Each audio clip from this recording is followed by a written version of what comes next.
The following story is based on the records of the United States Air Force, the files of the Hayden Planetarium, and the actual transcripts of the tapes made by Betty and Barney Hill under hypnosis by Dr. Benjamin Simon. The purpose? To penetrate an extraordinary case of double amnesia precipitated by their claimed sighting of a UFO in 1961.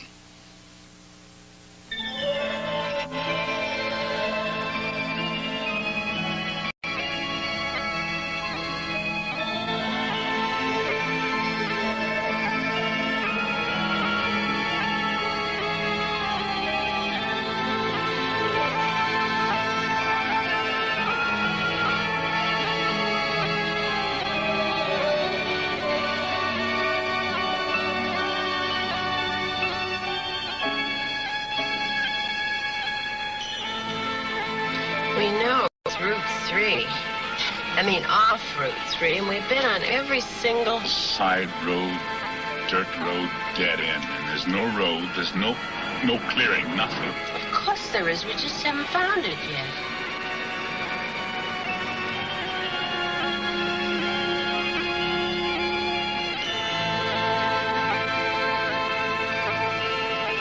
Left or right?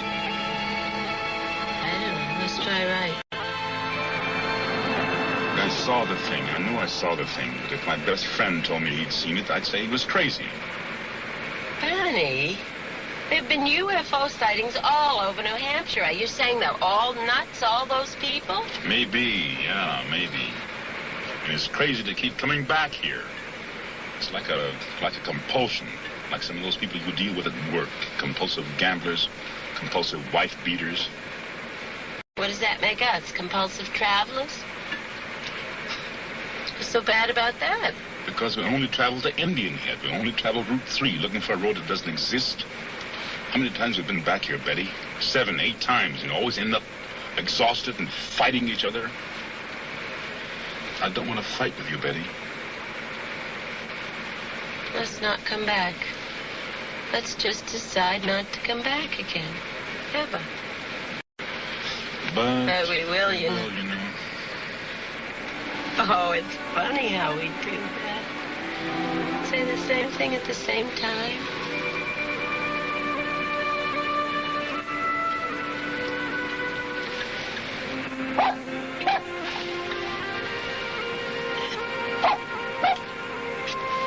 Just a little tolerance, that's all I ask.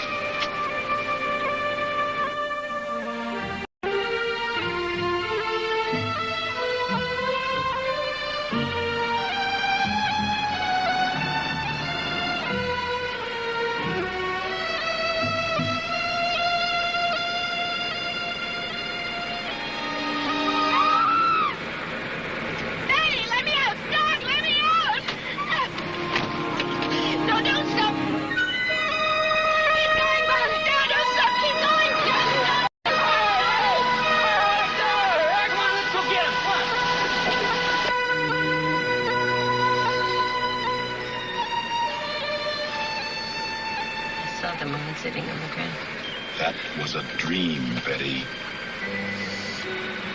Men in the road, I saw them in the road. And then I saw the moon sitting on the ground. Dreams are dreams and reality is reality. We almost smashed up this car because you had a dream. Don't do that, Barney. Please. Don't shut me out. Talk to me. Tell me what you feel. I feel that your dreams are dreams, and that reality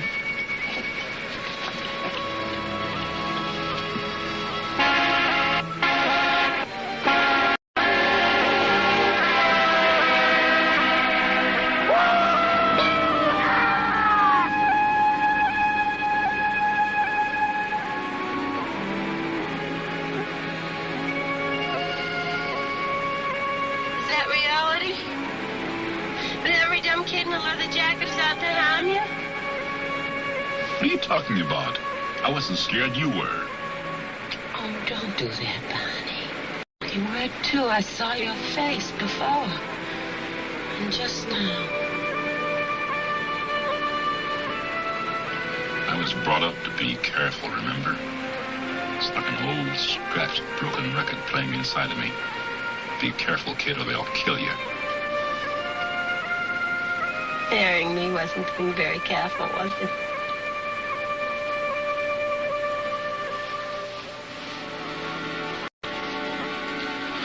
I loved you so much, I forgot to be careful. First time in my life, throughout careful.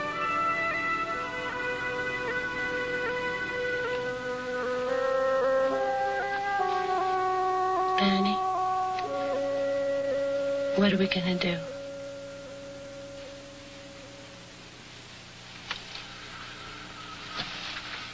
How do I know this thing happened?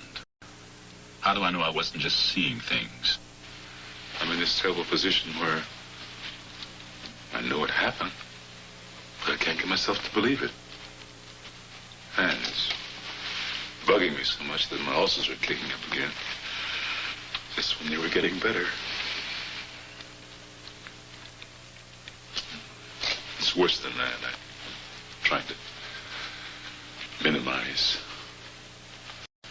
I was out of work for 6 months on disability. The doctor said I was suffering from the complete physical exhaustion, anxiety. And Betty was having those nightmares, sudden fears out of nowhere. Things that are really not like Betty. She's so calm. And it's been almost 2 years since the experience? Yes. I keep trying to remember what happened, where we were. There's a whole area that's lost, 36 miles in there, between the time we saw the UFO or whatever and when we heard the beeps. Now, Concord's about where you heard the beeps. Beeping sound. Is there something shifting in the car? I don't know. Oh, do you think that thing is back again? How strange. Wait a minute. I wonder if I can make the car do that myself. It was at this moment, beeping, when your memory returned. It's a time previous to this that you can't remember. Yes, Dr. Simon, that's right. I see. We go back there. Weekends, holidays, whenever we get a chance. We were just there a couple of days ago. The 2 Indian Head, you mean? Yes, trying to find...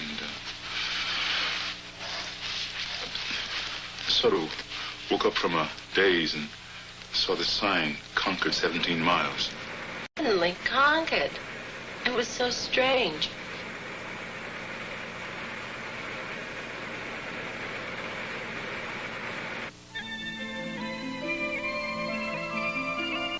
Barney and Betty Hill began general history of their anxiety problems and amnesia, highlighted by their claimed sighting of a UFO at Indian Head 2 years ago. The Hills' clearest memory, their return home from the UFO sighting experience. Treatment is to be centered on their anxiety reaction with their apparent amnesia. Unidentified flying object, secondary matter. Major job is to determine treatment of patients in overcoming this unique case of double amnesia, most probably by means of hypnosis. Barney Hill, 39, works for the post office, is distinguished member of NAACP, and active in community affairs, Portsmouth, New Hampshire. Well-read, educated, IQ of 140. Previously married, 2 children. Suffers deep guilt of leaving marriage and children, but sees them as often as he can. Also suffers from childhood of racial strife.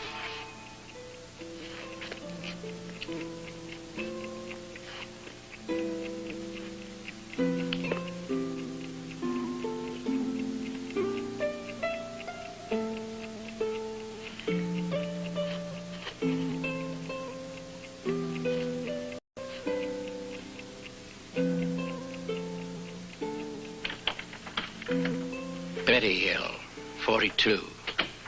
Comes from an old New Hampshire family dating back to 1629. Previously married, 13 years, 2 adopted children, now grown. Returned to university after divorce, received degree, presently works as a worker for the state of New Hampshire. He has a background of security in both upbringing and heritage. Bonnie? Bonnie, did you take the clothes in the house? What? The clothes, did you bring them in? No, I was too tired. I'll bring all that stuff in tomorrow. I don't want you to bring the clothes in the house. About the clock, you said you glanced up at the clock as you were undressing. Did you see the time? I saw that it was 5 after 5. Didn't register. I don't think Bonnie realized it either. Neither one of us realized till months later that it was that late.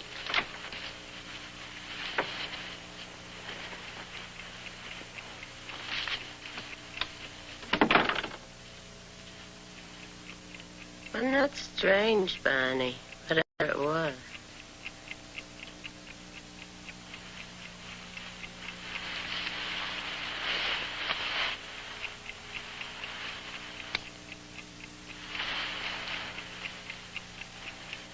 Tops of my shoes are scuffed. What?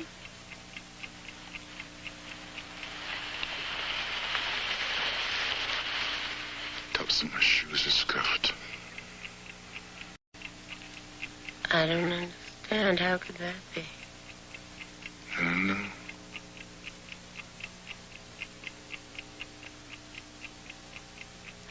Now, Mr. Hill, when you woke up the next morning, did you experience any particular discomfort on your groin? No. It was there. I could, just had a feeling. But there was no pain or anything. Well, how much later was it that the warts appeared? Oh, 2 months, I guess, before they actually appeared. Before I actually saw them. Because I had a feeling before they actually appeared. So he went to the doctor and he diagnosed it, and by means of electrolysis, he was able to get rid of them. Yes, sir. And you haven't been in trouble with them since? No, I haven't. I see. Please, continue.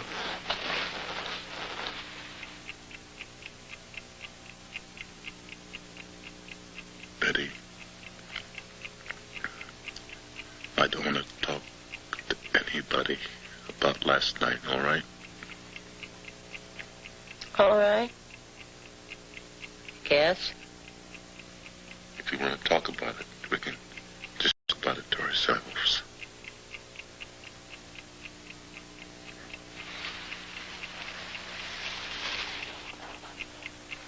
But we can't just not talk about it, you know. I know that.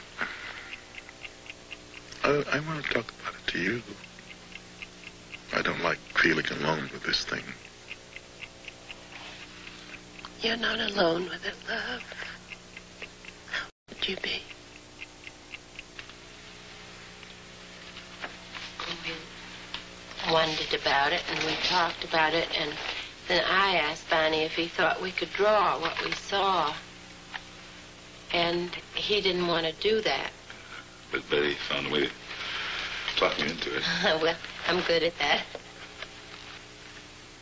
And then when the drawings were identical, well, Bonnie thought they were only similar. I wanted to call my sister, and Bonnie didn't want me to do that. He got angry. And then when she wanted me to check for radiation, Bonnie got really upset.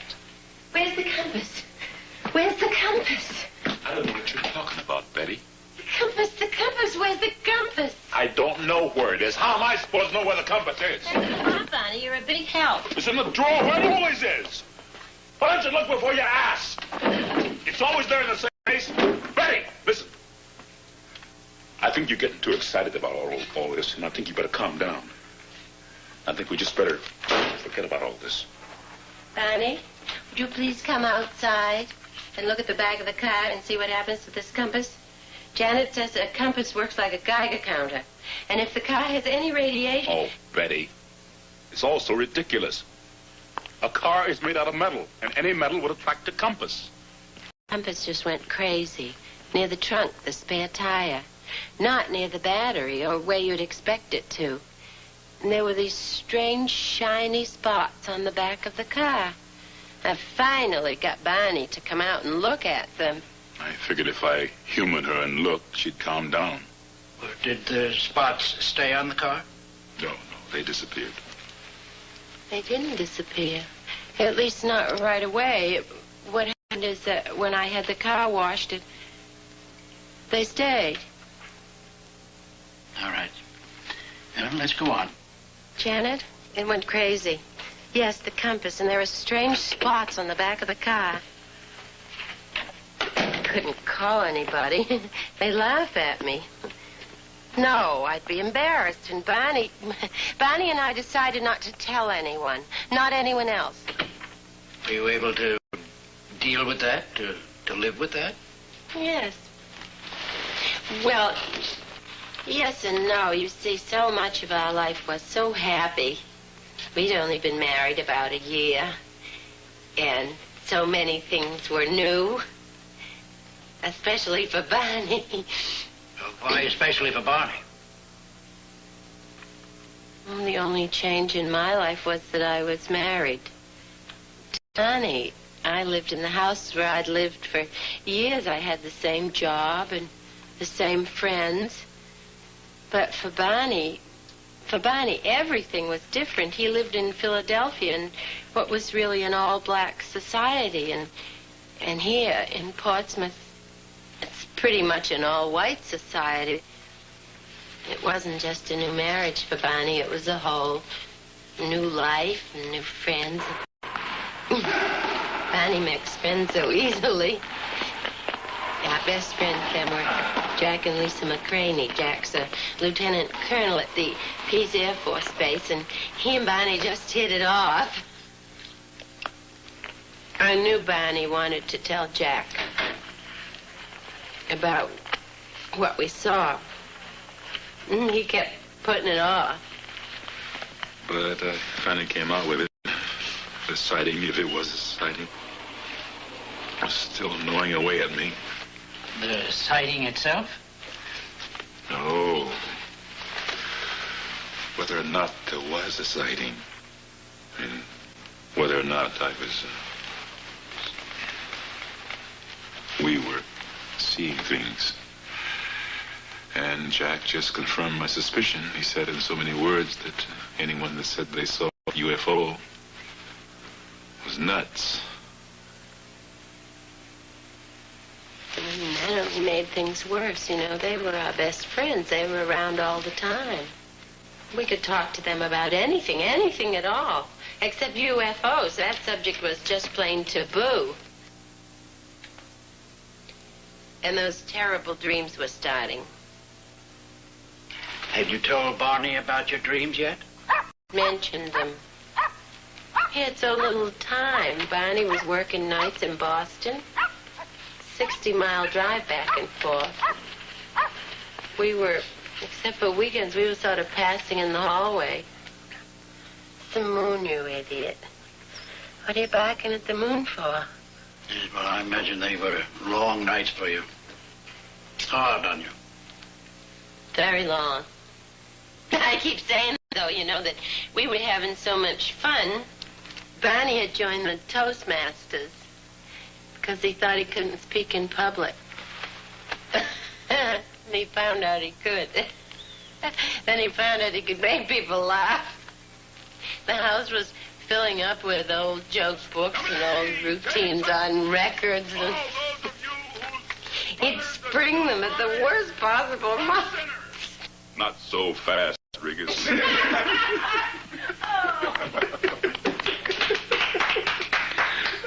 Barney, just sit down. You'll be late. Bossy little thing, isn't she? You never knew she was the oldest of 5 children. Just grew up bossing everybody. Do me a favor, Barney. Wouldn't you really like to sit down? Call out dog, buddy. Yeah, just like that, it would change. Everything would get terrible. Like that night, Jack and Lisa were having their problems. Lisa knew we thought we had seen something. Somehow we got onto buried Goldwater. Goodness only knows how we got onto buried Goldwater. I heard myself saying, You know, the trouble with you white people, Don't call me you white people. Don't ever call me you white people. You can say those white people, but don't include me, Barney Hill. I'm not white, I'm human. well, I didn't ever say that again. No, you didn't.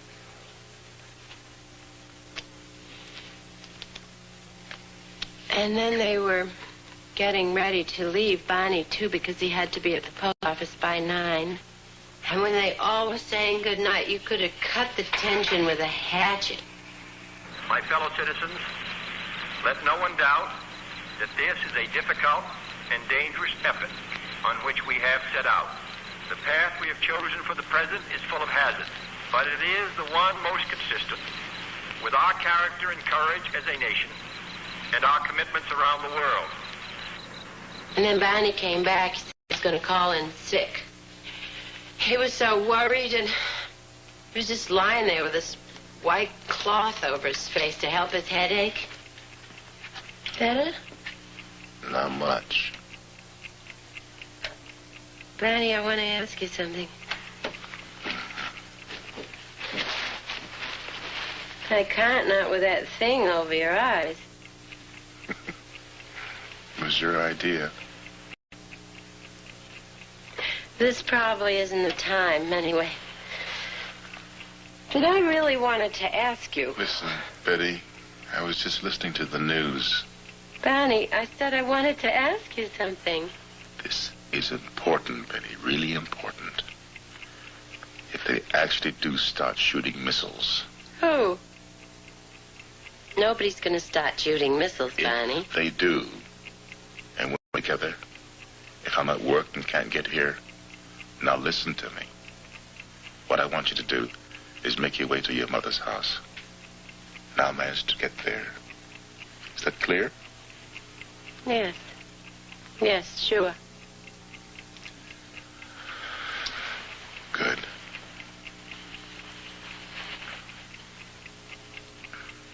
Barney, what I wanted to ask you before was how come we can talk about this UFO business together and wonder what it was together? But with Janet, with Jack, it was a plane, period. With you, I can look like a fool. But with my friends, I can't afford to look like a fool. I got to hate that washcloth. More and more, he'd just lie there with it over his face. Just kept calling in sick. Well, I was sick. The ulcers, the headaches, and I was worrying. I mean, I've always been a worrier, but this is really getting out of proportion. Worrying about things that I didn't have any control over. I really thought we were going to be attacked. By whom? I don't know. Well, I thought Russia. I don't know. And were the nightmares continuing, Betty? Yes, on and on. I started writing them down. I'd get up in the middle of the night and write till I was exhausted. I had done that before. When things upset me, I would write them down. It would help. You still have a copy of those dreams? Yes, I stuck them away somewhere. You know, that's funny. I'd forgotten I wrote them down. Of course, I'd like a copy of them, if you don't mind. Oh, sure. I'll look for them. And it was about this time, Barney, that you went to see the doctor, and he suggested that you take a rest, take a sick leave. Yes, it was about this time. So, I just started staying home, trying to relax, work in the garden. read, stuff like that. The kids came more often. I could see them more often. They really liked Betty. I mean, they got along well with her. They really loved her. Because I used to tease her. I told her that it was her cooking they loved. Mainly I was just lying around and reading UFO books.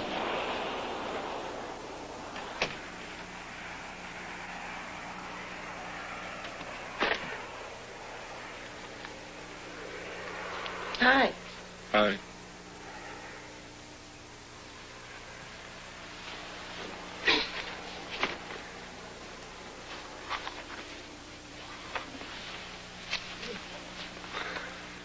What's the matter? You upset?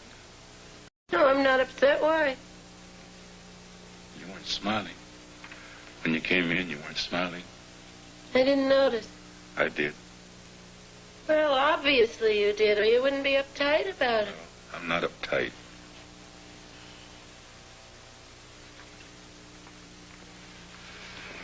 Sorry about that. I'm uptight. What about? Well, if I knew. I wouldn't be lying around this house all day, would I? Wouldn't be reading these stupid books. My eyes are folding until... What?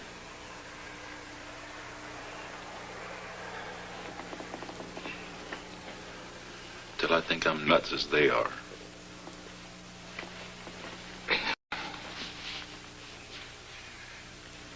When I asked you to marry me, you said you wanted a psychiatric evaluation.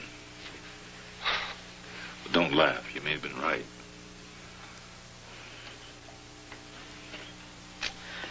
Oh, what do you mean? I mean that your instincts may have been right. You may have sensed something. Oh, no, my love. Oh, no, you didn't understand. It wasn't you I questioned. It was me. And I couldn't tell you. What? I still can't. Listen, don't you know by now you can tell me anything?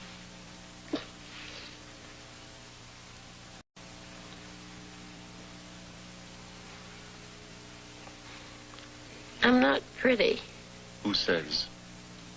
Nobody. It's something I know. Something I've always known. I'm not pretty. And that's nonsense. And what's it got to do with a psychiatric evaluation of me? Oh, you don't understand. I was afraid you thought you loved me. You thought I was pretty because I was white.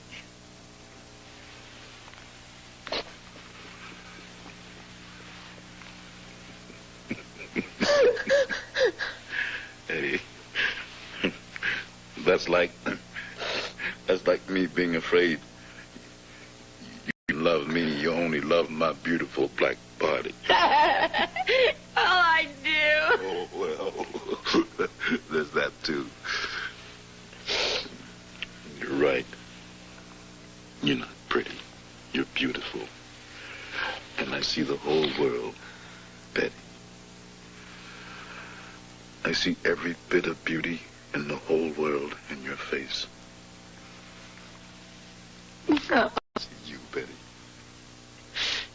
I see you.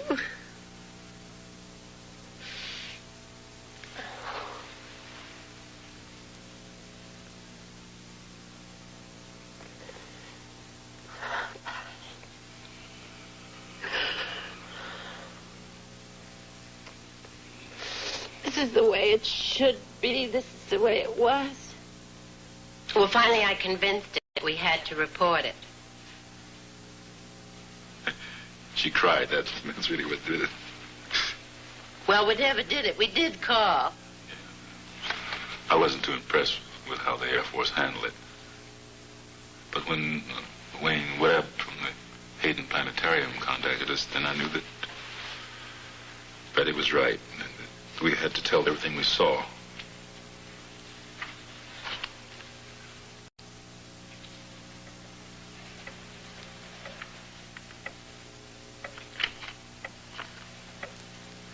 No need for you to be concerned.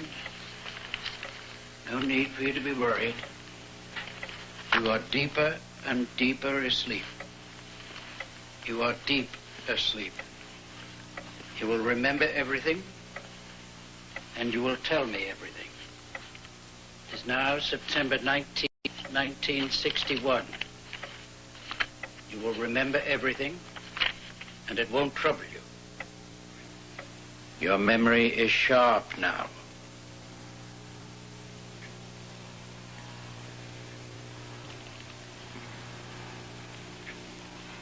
I want you to go back to the time of your vacation in Montreal, beginning with the time you left your hotel in Montreal.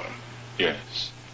I want you to tell me in full detail all your experiences, all your thoughts, all your feelings, beginning from the time you left your hotel. Now, were you in Montreal? It was approximately 112 miles from Montreal. We were driving from Niagara Falls through Canada. Well, just go on. Tell me about your arrival there. The thoughts that were going through my mind was that would they accept me at the motel, because would they say they were filled up? And I was wondering if they were doing this because I was prejudiced. Because you're prejudiced? Because they were prejudiced. You run into this a lot, I take it. I have not actually run into being denied accommodation yet. You mean you worry about it? But I know that this does happen, and I am concerned. Did you tell your wife about your concern? Does she share it? I express it, but she does not share my concern in this matter. Very well. Go on. We are riding around, and I'm lost. And I'm concerned about the toll gate, customs. Why? I have a gun in the trunk of the car, a .32 pistol, and it is hidden in the well of the trunk of the car with the trunk mat over it. And I'm thinking, why did I do this? Why did I bring this gun along? And I know it is all my fears, that I believe the hostility of white people, particularly when there is an interracial couple. Yes, well, go on. Your memory is sharp. Where are you now? Now, we're in the country part of New Hampshire on Route 3, and I'm thinking, I've got to get a hold of myself and not expect hostility when it was no hostility there. And I look up through the windshield. I look up through the windshield of the car where Beth saw a star. Oh, that's funny. But I said, Betty, that is not a star. It's a satellite.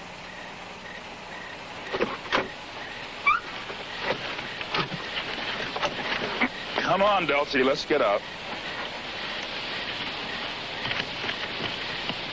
Hurry up, Betty, so I can see. Not a satellite, it's a plane. Bonnie, what kind of a plane is that? What kind of plane was it? It is right over my right, and it does not go where I thought it would go. Bonnie, I'm asking you a question. What kind of a plane is that? Oh, that's funny. It was funny. They're coming around Toward us. They're changing course. Just a Piper Cub. Bonnie, it's not a Piper Cub. You saw a small plane. Bonnie, that's not a plane. It's still following us. Bonnie, where are you going? I just want to see it. Still there. It's coming closer. It is not. It is not coming closer. Just way up there. Betty, what are you trying to make me believe?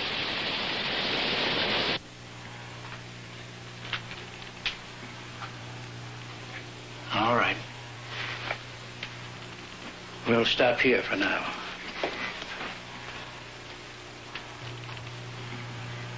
Just relax. Be comfortable. Until you hear me speak again, you won't hear any sound here. Just rest and be comfortable.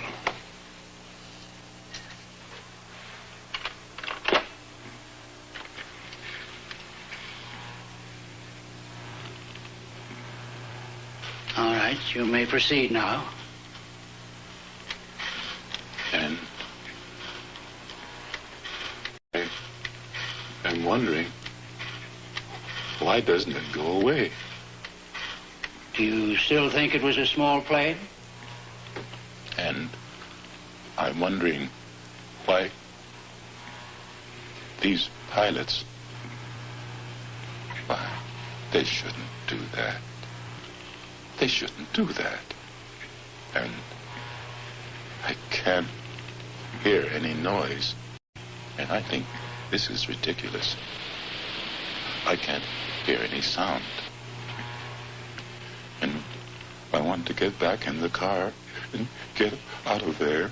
I gotta get out of there. And it is still coming around towards us. And I look up and down the road, and I think how dark it is. And I think, what if a bear were to come out? And Betty is looking. I think she said, and I'm mad with her. I think Betty is trying to make me believe this is a flying saucer. And I am wondering, why doesn't it go away? I want to wake up. You won't wake up. You're in a deep sleep. You can go on.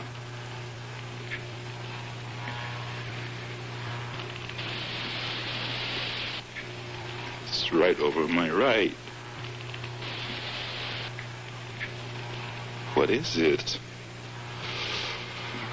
I gotta get out of here. This won't trouble you. Go on. Remembering everything now. And I try to maintain control so Betty cannot tell that I am scared. Oh, I'm so scared. Go on. This won't hurt you. Experience it. It won't harm you now. I gotta get my gun! I gotta get my gun! I gotta get out of here! I gotta get my gun! I gotta get my gun!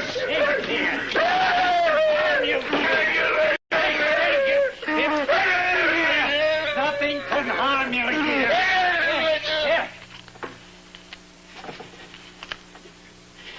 You're in a deep sleep. You can remember nothing.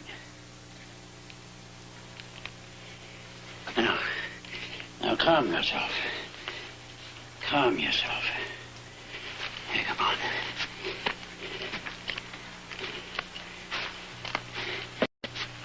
Come back. And sit down.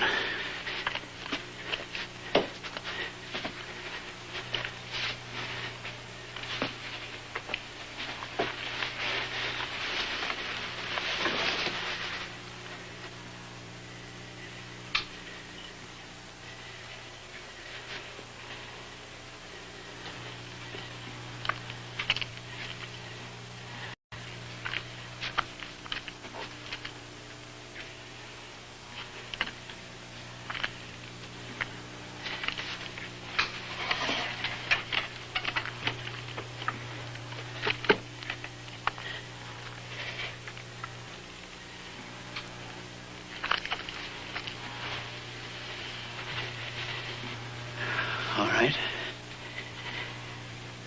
You can wake up now. You can remember everything. Just go on remembering. There's no need for you to cry out. You're calm now. You still feel you have to get your gun? Yes. It meant to harm you, you felt? Yes. And I open the trunk and I take it out and I put it in my coat. And I look and I say, I'm not afraid. I'm not afraid. I'll shoot it down. And I run out across the road. And there it is, up there.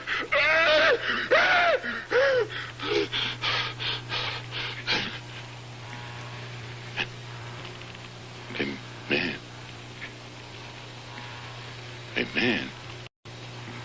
Is he a captain? What is he?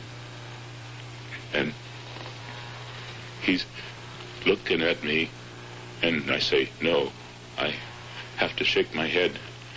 This isn't true. This can't be true. And it's still there. And I look up and down the road, and I think, can somebody come along and see that this isn't there? It's there. Are you sure it's there? Yeah. You're not having a dream? And I touch my right arm. It's not my right, it's my left arm. And it's there. If I let my binoculars fall and dangle, maybe it won't be there.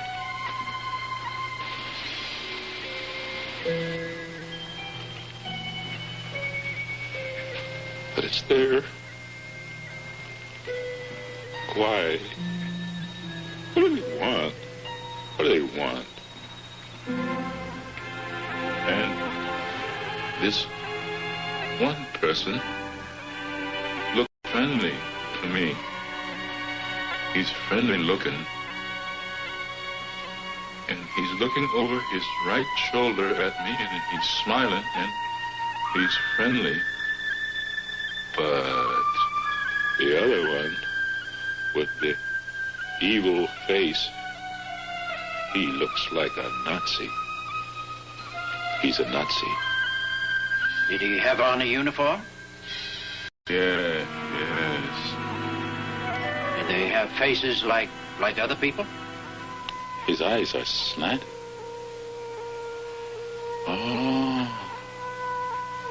His eyes are slanted. Oh. I feel like a rabbit. What do you mean by that?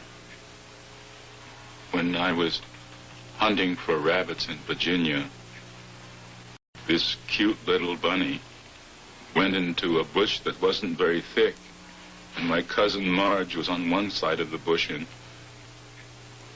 I was on the other with a hat, and this poor little bunny thought he was safe, and it tickled me because he was just hiding behind this little stalk that meant security for him.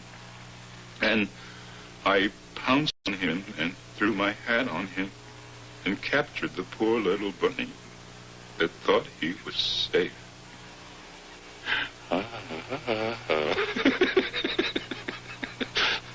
Isn't that funny? I thought of that, standing out there in the field. I'm that bunny. I'm gonna be pounced on. I'm that bunny. This creature is trying to tell me something. I can see it in his face. Are its lips moving? No.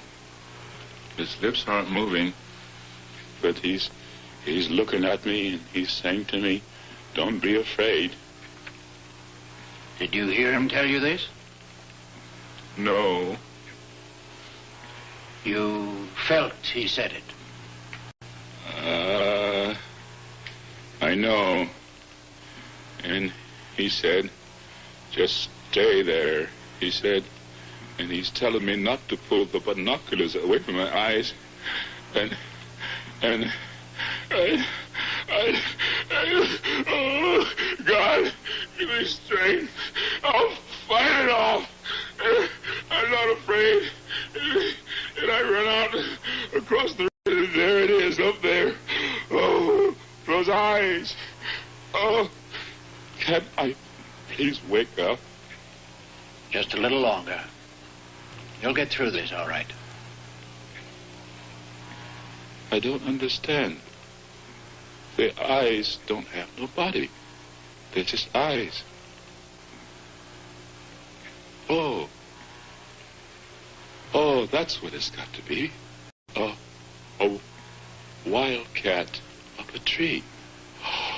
Oh, that's what it's got to be. Oh, I know. It's the Cheshire Cat in Alice in Wonderland. It disappeared too, and only the eyes remain.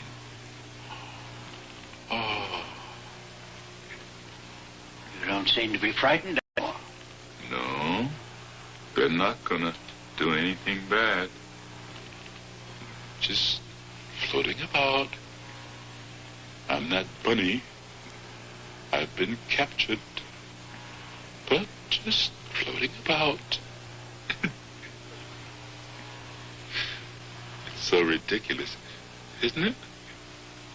Oh, really funny. I wonder where they come from. They're not going to do me any harm. I wish I could go with them. Oh, what an experience to go to some distant planet. Maybe this will prove the existence of God. Isn't that funny? To look for the existence of God on some other planet.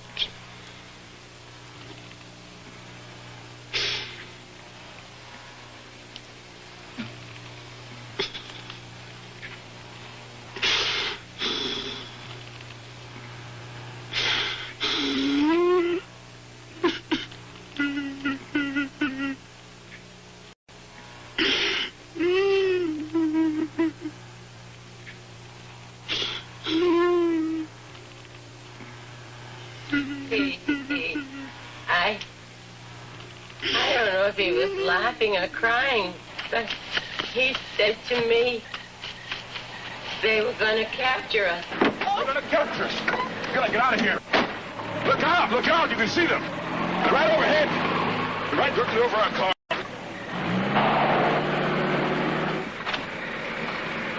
They're out there, I don't see anything. It's all black, I don't see them.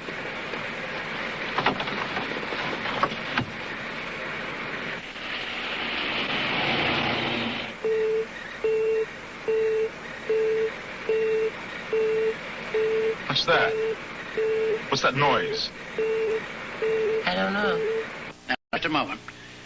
This was the first series of beeps. When your amnesia begins. I don't want to. There is the second series of beeps when your memory returned. I don't know. Well, you will remember. Clearly. But my mind's blank.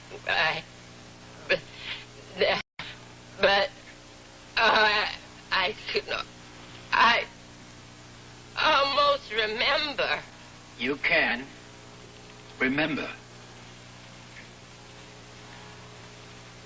Oh, I get this point. I can't get beyond those beeping. You can get beyond it. It's all right. You've never remembered it before. This is the 2 hours you could never remember until now. Because you're there now. It's all right. Go on. Remember. No need to be upset.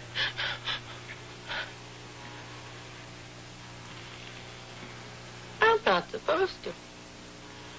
Not supposed to? Who told you you're not supposed to? They did. All right. You're calm. Calm.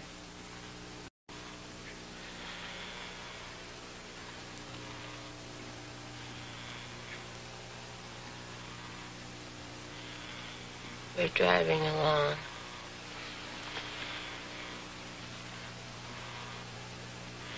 I don't know where we are. I don't even know how we got here. Barney and I, we were driving. I don't know how long. I don't know how long. We haven't even been talking. I was just sitting there, feeling that something's going to happen. No, I'm not really too afraid. Except now I am. At that time I didn't feel afraid. Why are you crying if you're not afraid? I'm afraid now. But then I wasn't. I wasn't afraid. I was afraid. I was afraid when I saw the men in the road. The men in the road? I've never been so afraid in my life before. Tell me about the men in the road. It's all right. You're safe here. Tell me about the men in the road. Betty, don't fall asleep. I want you to stay awake so you can remember. Tell me about the men in the road.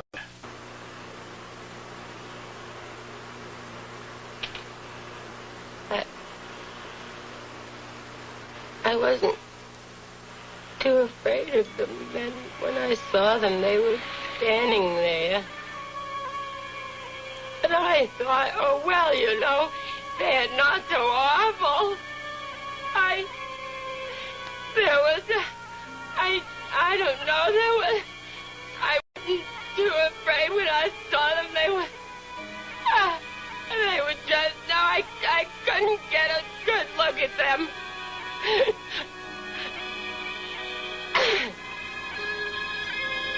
Maybe their car's broken down.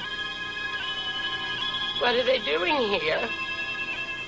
And then they started coming towards us.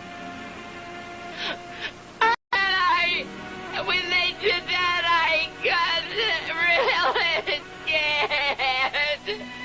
And Barney tried to stop the car. And went into... What was that? I didn't hear that. I thought if I could just get my hand on the door of the car and open it, I can run into the woods and hide. And Barney is yelling. They're going to capture us. They're going to capture us. They're coming closer. Oh, my. Oh. They're coming closer. I just put my hand out. I put my hand on the door of the car. And I'm going to open it. They open it for me. They opened the car door. This man. There's two men behind us. There, 1, 2, 3 men, and there's 1, 2 more men behind them.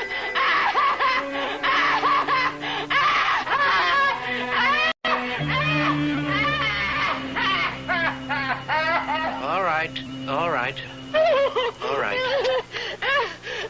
You'll stop there now. You'll be relieved and relaxed.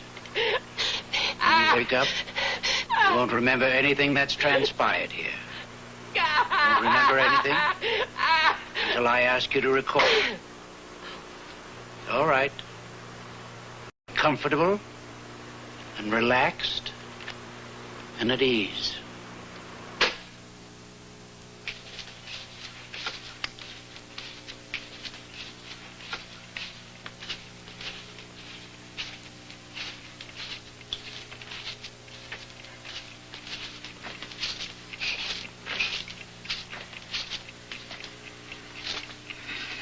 Oh, the beautiful people. Don't do that. The Kennedys don't giggle. What about? You got no class, girl. Don't give me that talk about your Mayflower ancestors. Now, how could I go and marry a girl with no class? No, Betty, no. Not that, no, Betty, not that, no, anything even that, no. Serves you right. No class. You're really feeling good, aren't you? Yes, I am. Just minutes. I really feel good. I come out of those sessions, it's like a weight lifted. And I don't know what the weight is, but something's working because there are these minutes before it all comes creeping back again. With me, it's a day or so. And then I can't wait for the end of the week to get back in there. Like today, at lunch, I felt so cool I had an onion with my hamburger. Barney, you know we said we wouldn't eat onions unless we both had them. Oh, I'm sorry. I forgot. I'll get you one. What? I'll get you an onion. Oh, I don't want an onion, you lunatic.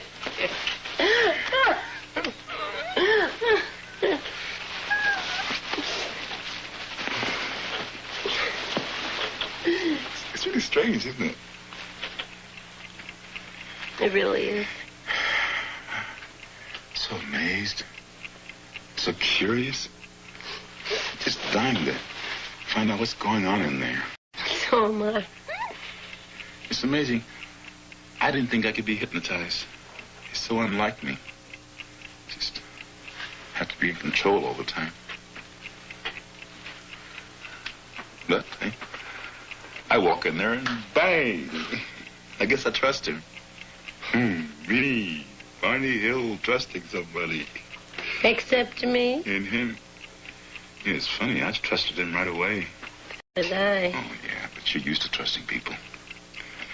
You know me. I'm not paranoid. It's just the whole world is out to get me. Especially boys with ducktail haircuts and old ladies. Old ladies? Are you kidding? Yeah, sort of. No, not really. My earliest memory, except that I don't think it was really a memory, just that my mother told the story so much that I feel I remembered it. I was just a baby, 6 months, 9 months, and we moved into an all-white neighborhood in Philadelphia. And my mother put me out on the porch in a carriage. She came out just in time to see an old lady sneaking across the porch with a pot of boiling water, and she was going to dump it on me. Oh, Barney. You're not crazy. Well, I don't know. Maybe it didn't really happen, but I grew up on stuff like that. All those summers in Virginia. I remember my uncle and all the men on the farm sitting up on the porch all night with loaded guns. All night because they were coming. They said they were coming, but they didn't come. I know. No, I don't know. There's no way I could ever know, is there? No, thank God. My fears? You know, it's odd. My fears aren't ever of the real. No, it's what I don't know. The unknown. Death. Lost time and... Really, the unknown. It's not that frightens me. It's not being in control. The idea of not being in control.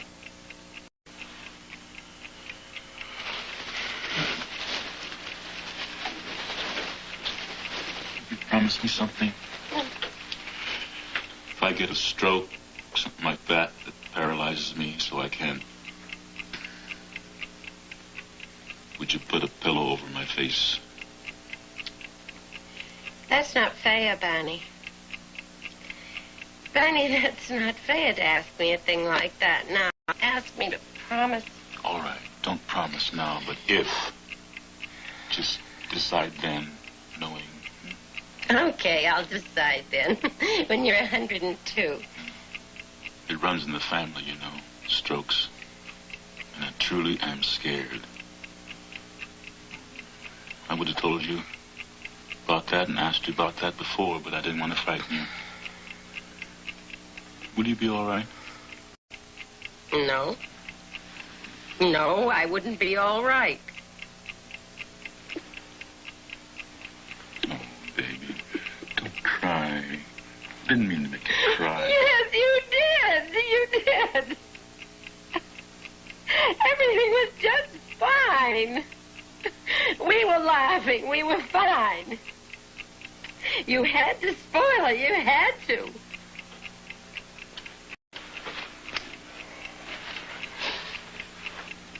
I'm sorry.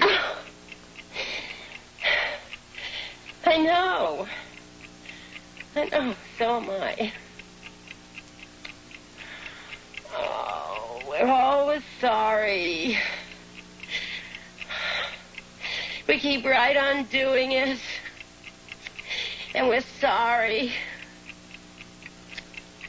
Why? Oh, will we ever know why? Go on, Betty. It's all right. You can go on now. I don't know what happened. You can remember everything now. What did these men look like? Did you see their faces? No. How were they dressed? Did they have on a uniform or ordinary clothes? I couldn't say. I don't know. I can't remember. I'm not supposed to remember. All right. Your memory is sharp now. You needn't worry. You can remember everything. Now tell me what happened. What are you thinking now? I'm thinking I'm asleep. Asleep in the car?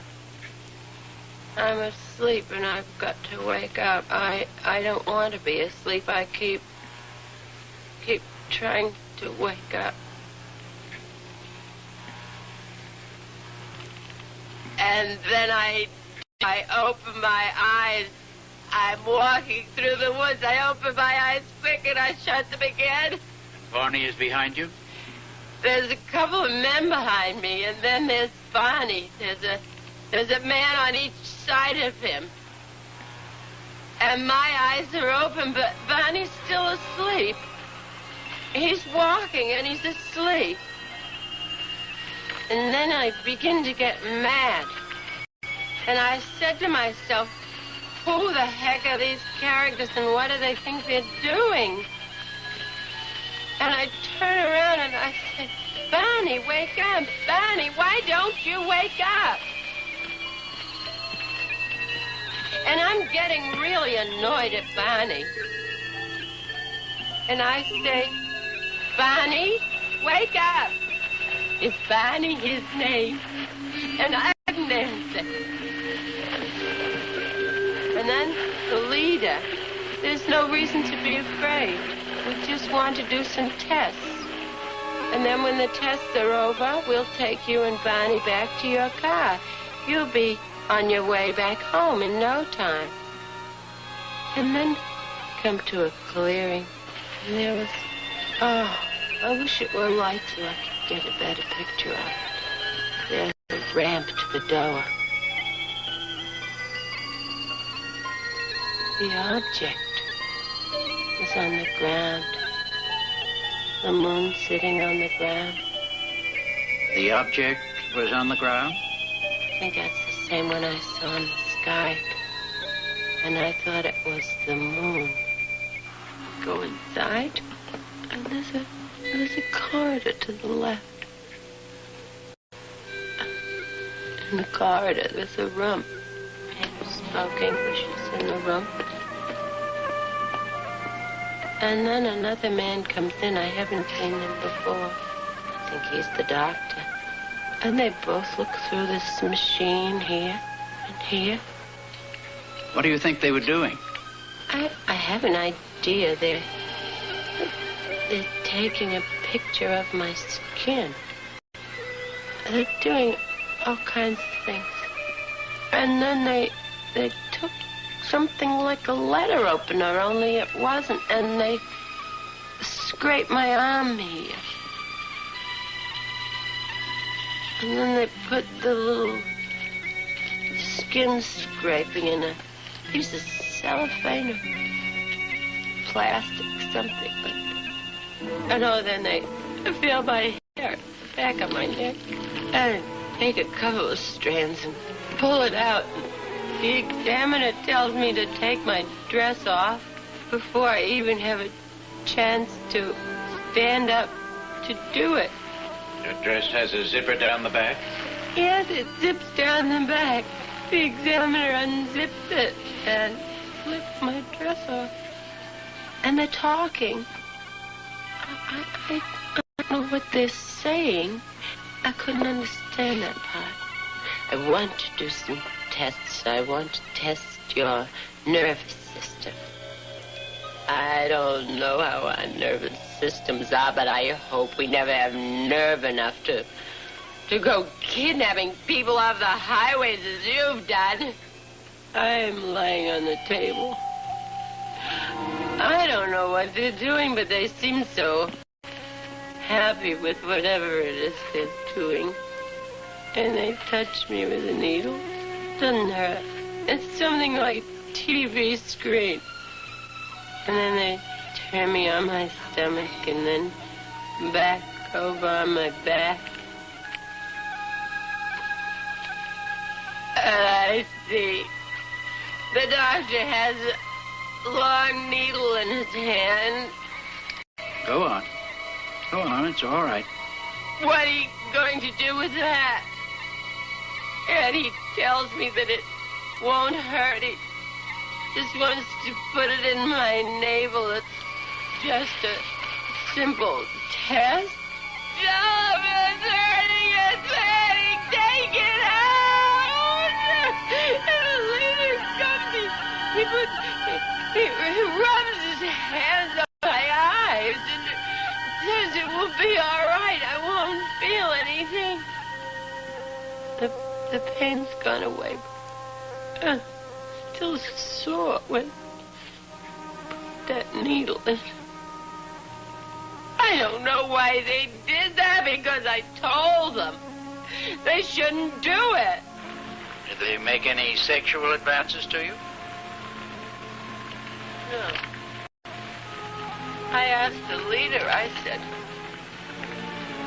why did you put that needle in my navel? And he said, it was a pregnancy test. And I said, I don't know what you expected, but there was no pregnancy test here. When you had all of these experiences with your dreams, why would you have dreamed all these things? The dreams were the same as the experiences that you felt you had? I figured that in my dreams I remembered what actually happened.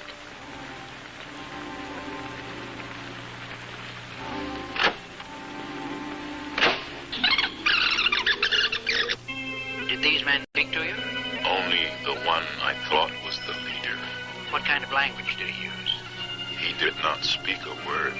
I was told what to do by his thought, his thoughts. And I was always aware that somehow there was something peculiar, which is the absence of a mouth. There seem to be indications that a great deal of the experience was absorbed by Barney Hill from Betty, in spite of his insistence that this was his own. And there are definite indications that her dreams had been suggested as a reality. The implications are self-evident. Go on, it's all right. And so then I asked him where he was from. And he asked me if I knew anything about the universe. And I told him, no, I knew almost nothing. But don't judge this country by me. There are people who do know all about the stars. And there was this one big circle, and it had a lot of lines coming out from it.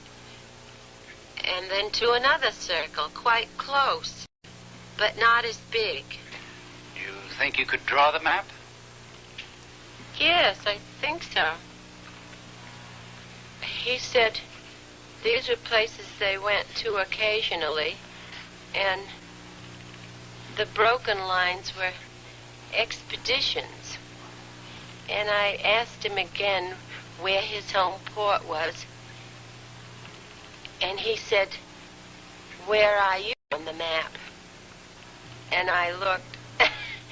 I laughed and I said, I don't know.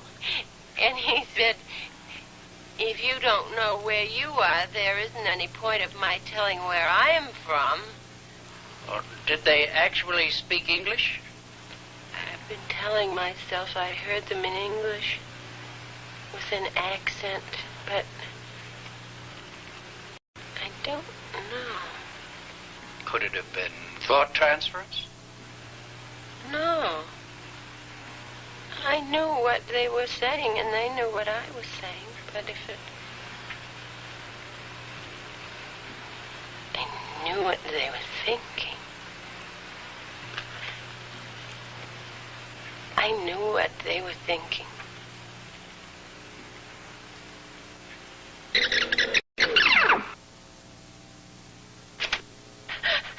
And I said, you promised I could have the book. And he said, I know it, but the others object. And I said, but this is my proof. And he said, that's the whole point. They don't want you to know what happened. They want you to forget all about it.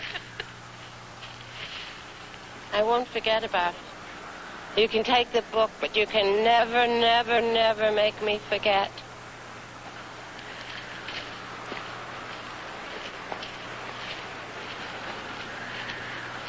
I'll remember if it's the last thing I do.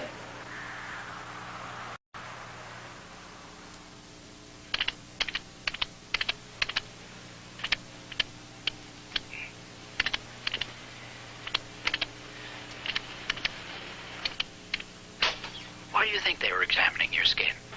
You suppose it was because your skin and Barney's skin were of a different color?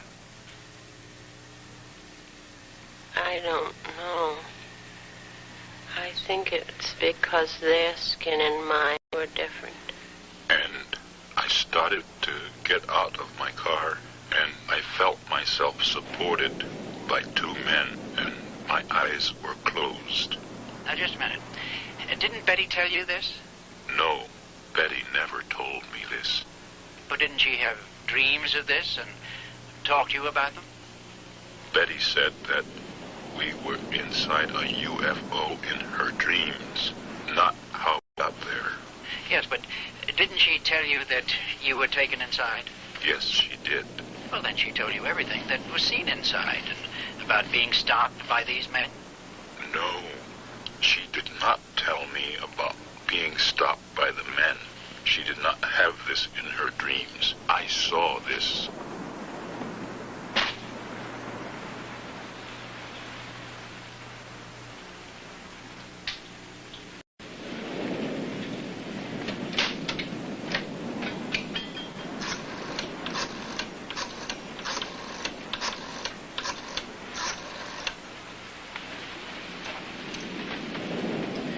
General Davidson, please. Jim. Ben. Look, I've got a problem. As I see it, there are four possibilities. One, they're lying. Now, I can discount that because they're honest people, high integrity. Two, it was a case of dual hallucination. It's improbable for reasons I won't go into. And three, the incident was a dream or an illusion. Now, this I intend to explore further. What makes you think it was a dream? Well, I didn't say I thought it was a dream. I said I'd explore it further. You know, I remember you saying exactly the same thing about a young lady in freshman biology that you thought you were, but that you wanted to explore that. All right. Now, the reason I'm going to explore it further is because a background existed. A sensitized background existed on which a fantasy could be imprinted to be experienced later as a dream. Now, hold it, Ben. You lost me. Yeah, well, forget about that. I can't discuss the personal aspects of this. But what I really want to know is the sighting of a UFO probable? More important than that, has there ever been an actual case of an abduction aboard a UFO? Is that possible? Do you want the official Air Force position, or... Well, I want whatever you can tell me. All right. The official position is, we don't know. Now, you think you could take that a step further? Yeah, but not too much. Because each year, after investigating about 1,500 reports of UFO sightings, we've come up with a 95% explained natural phenomenon. I mean, balloons and things. Balloons, weather inversions, kooks, and 5% unexplained. Now, that unexplained is never denied. We just file it under the heading of insufficient data. But Ben, as a friend, I'll tell you, I wonder about that 5%. There are just too many reports, good people, sound people, and we can't seem to find any answers that make any sense. So as for the sightings, yeah, I really wonder about them. But for an actual abduction, now that I never heard of. And offhand, I'd say that it's extremely unlikely. No, I'm not saying that. What I'm saying is, I think a sighting is possible. But an abduction, Ben, I'd have to have an awful lot of proof, an awful lot of facts. So you're saying that without the facts, you'd consider it highly improbable, even impossible? Yeah, Ben, that's what I'm saying.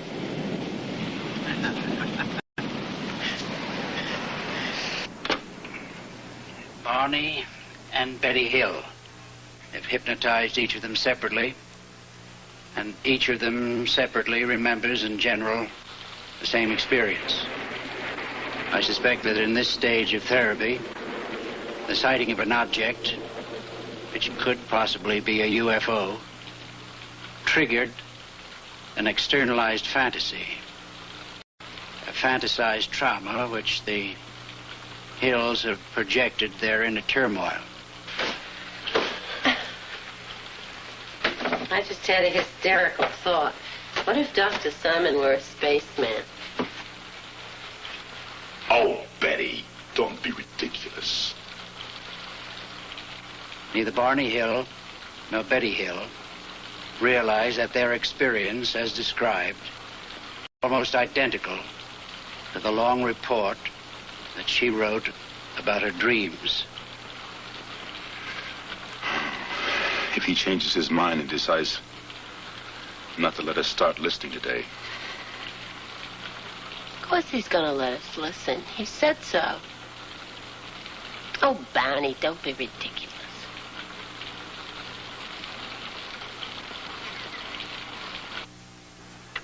So he asked me, what are vegetables? I just couldn't explain what vegetables are. And he said, was there one kind I liked? And I said my favorite was squash. And he said, tell me about squash. So I said it was yellow usually. And he said, what's yellow? And I started looking around the room. And I couldn't find anything yellow at all. Now, I want to read something to you. He asked questions.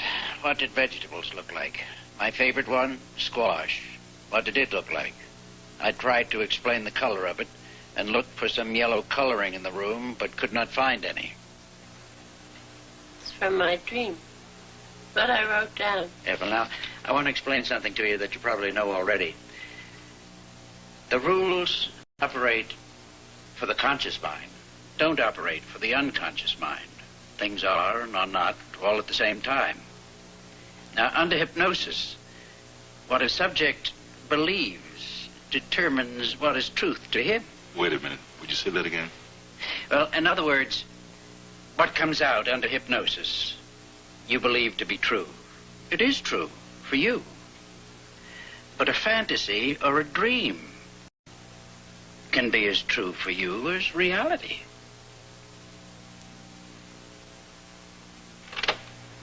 I said I hoped that somehow we would meet again. Maybe he would come back. And he said, well, he would try. And then they all turned and started to go back. And I get up to the car, and Barney's inside, and I say, come on out and watch him leave.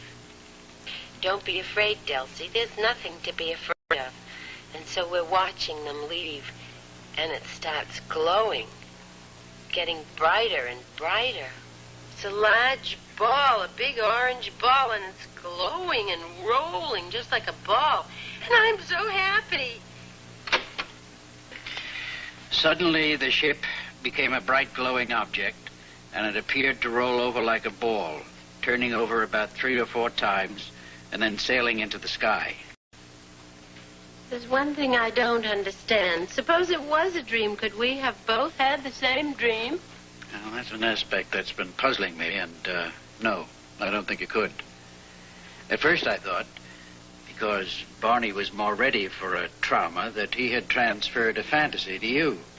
Then I thought, because it seemed more likely, that you had transferred your dreams to Barney. Because Barney is more susceptible. Well, I'm not quite sure how to take that. But I'll tell you something. I don't really care if it's a dream or real, because the longer these tapes play and the more we listen to them, deeper and deeper we get into it, I feel as though something is being lifted off my shoulders. And it's better than suffering with it, you know. All those anxieties and wondering. That's the whole point. The point is to relieve the anxieties. How do you feel now, Betty? I feel fine. I guess it was just the fear of the unknown had me so scared. And I don't want to be operated on. You don't want to be operated on. What makes you think of an operation? Oh, I just remembered something. I don't know if I went into this detail or not when I was hypnotized. What detail? Well, as I was listening to myself... Oh, I don't know. Maybe it's just psychological. I didn't want to hear any more of that for a while. Well, what detail? As I was listening to myself, I remembered what they examined my drawing with. It was a circular instrument, and they pressed down with it. You know that small ring of warts that developed in an almost geometrically perfect circle around my groin? Since the therapy began, it's become a little painful, inflamed around the whole area. And I was wondering, those warts originally appeared way back in 1962 when I had no conscious memory of the aboard the craft, right? Now here it is, 1964, and they get inflamed. How's that possible? I don't know. It may still be part of a shared fantasy. But I just don't know.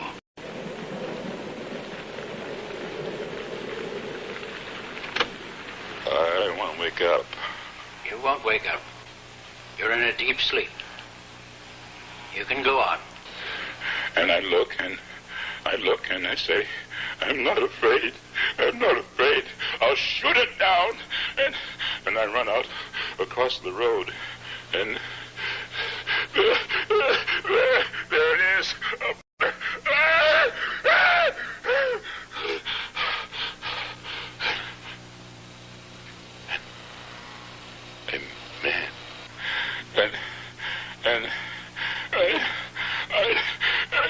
Oh, God, give me strength. I'll fight it off. I'm not afraid. And I run out across the road, and there it is up there. Oh, my eyes. Oh, can I please wake up? Go on. This won't hurt you. Experience it. It won't harm you now. I gotta get my gun. I gotta get my Turn it off? No. I gotta get out of here. I gotta get my gun. I gotta get my gun. I don't like them putting their hands on me. I don't like them touching me. It's all right, Barney. Just be calm. It's all right.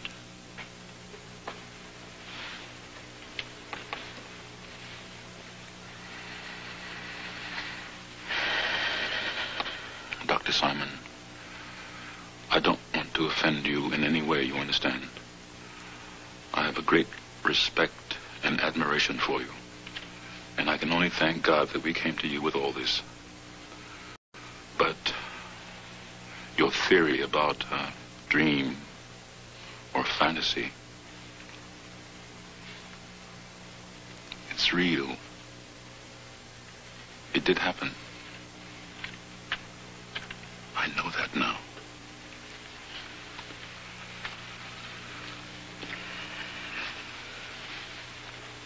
I know it.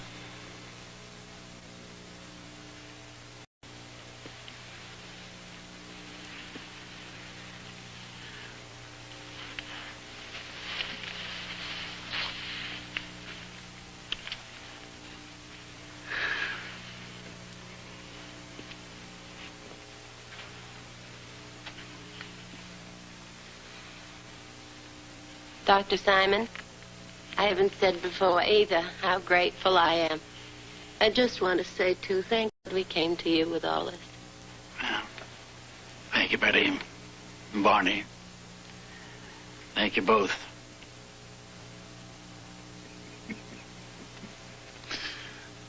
I had the feeling, listening, that I gave you a few bad moments there.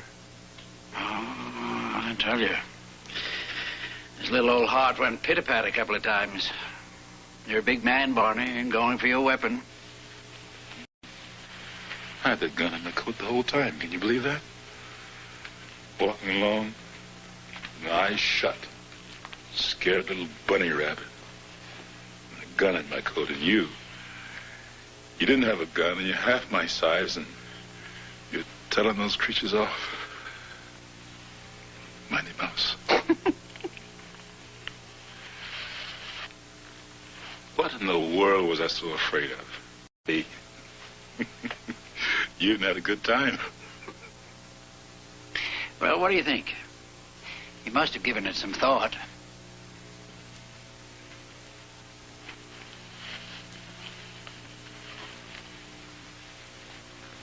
Bunny.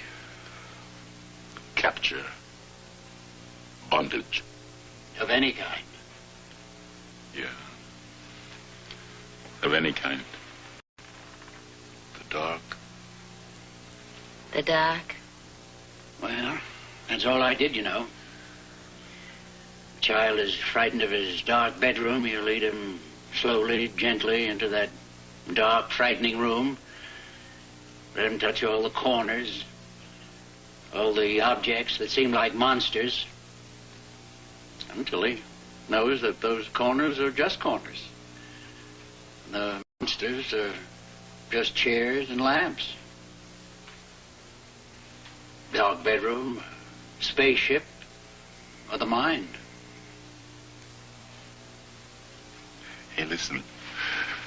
The next time we go in the dark together, will you please, for Pete's sake, tell me to keep my eyes open? I did. You didn't listen.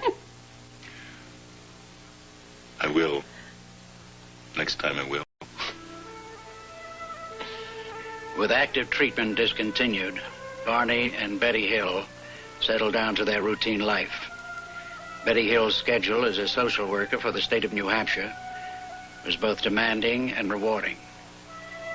Barney Hill continued in normal fashion at the post office department and increased his community and political activities. He served on the board of directors of the United States Civil Rights Commission, the NAACP, and the Anti-Poverty Program. As their doctor, I felt that their treatment had been successful. The primary purpose, to penetrate the amnesia in order to relieve their anxieties, had been accomplished.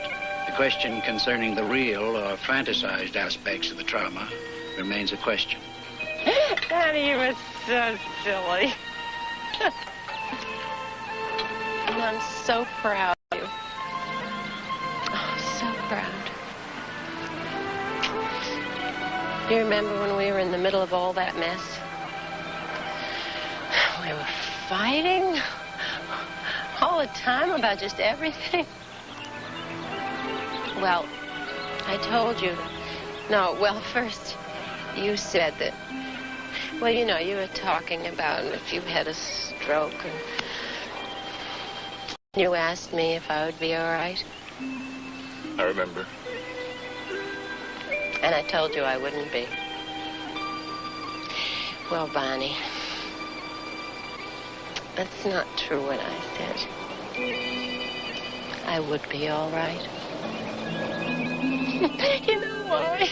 Because you've given me so much love, so much laughter, snatches of song. Last the rest of my life. So I could be alone if I had to. And I would be all right. And you made up for every bit of unhappiness that I've experienced in my whole life. All.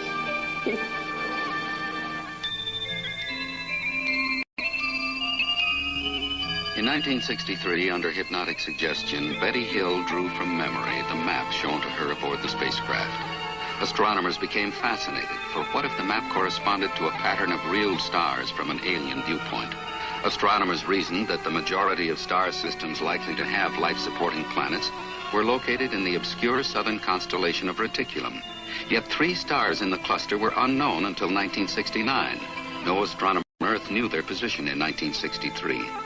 But that same year, Betty Hill drew a map which contained these undiscovered stars. Astronomers at Ohio State University requested a computer to put them in their correct position out beyond the incredible double star system of Zeta Reticuli 1 and Zeta Reticuli 2, 220 trillion miles, 37 light years away from Earth, looking toward our sun. And the computer duplicated with virtually no variation the now famous map of Hill.